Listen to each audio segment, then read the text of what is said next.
गरुड़ और विष्णु की पौराणिक कथा। ऋषि कश्यप की कई पत्नियां थीं, जिनमें से 2 वनिता और कद्रू थी। ये दोनों ही बहनें थीं जो एक दूसरे से ईर्ष्या रखती थी। दोनों के पुत्र नहीं थे, तो पति कश्यप ने दोनों को पुत्र के लिए एक वरदान दे दिया। वनिता ने 2 बलशाली पुत्र मांगे, जबकि कद्रू ने 1000 सर्प पुत्र रूप में मांगे, जो कि अंडे के रूप में जन्म लेने वाले थे। सर्प होने के कारण कद्रू के 1000 बेटे अंडे से उत्पन्न हुए और अपनी मां के कहे अनुसार काम करने लगे।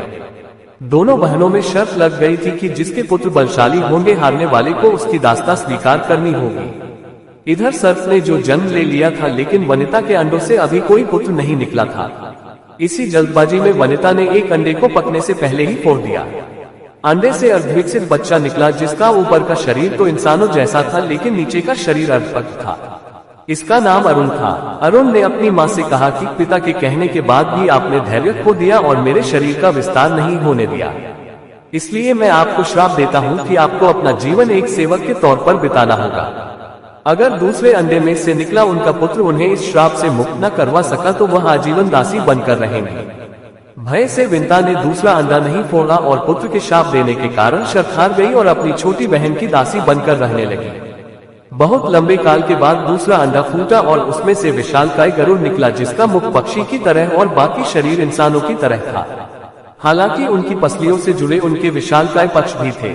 जब गरुड़ को ये पता चला कि उनकी माता तो उनकी ही बहन की दासी है और क्यों है ये भी पता चला, तो उन्होंने अपनी मौसी और सर्पों से इस दास्ता से मुक्ति के लिए उन्होंने शर्त पूछी।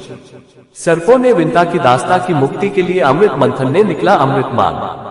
अमृत लेने के लिए गरुड़ स्वर्ग लोक की तरफ तुरंत निकल पड़े। देवताओं ने अमृत की सुरक्षा के लिए 3 चरणों की सुरक्षा कर रखी थी। पहले चरण में आग के बड़े पर्दे बिछा रखे थे, दूसरे में घातक हथियारों की आपस में घर्षण करती दीवार थी और अंत में 2 विषैले सर्पों का पहरा।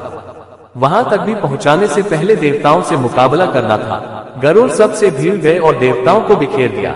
तब गरुड़ ने कई नदियों का जल मुख में ले पहले चरण की आग को बुझा दिया। अगले पद में गरुड़ ने अपना रूप इतना छोटा कर लिया कि कोई भी हथियार उनका कुछ न बिगाड़ सका और सांपों को अपने दोनों पंजों में पकड़कर उन्होंने अपने मुंह से अमृत कलश उठा लिया और धरती की ओर चल पड़े। लेकिन तभी रास्ते में भगवान विष्णु प्रकट हुए और गरुड़ के मुंह में अमृत कलश होने के बाद भी उसके प्रति मन में लालच न होने से खुश होकर गरुड़ को वरदान दिया कि वो आजीवन अमर हो जाएंगे। तब गरुड़ ने भी भगवान को एक वरदान मांगने के लिए बोला, तो भगवान ने उन्हें अपनी सवारी बनने का वरदान मांगा। इंद्र ने भी गरुड़ को वरदान दिया कि वो सांपों को भोजन रूप में खा सकेगा। इस पर गरुड़ ने भी अमृत सकुशल वापसी का वादा किया। अंत में गरुड़ ने सर्पों को अमृत सौंप दिया और भूमि पर रखकर कहा कि यह रहा अमृत कलश।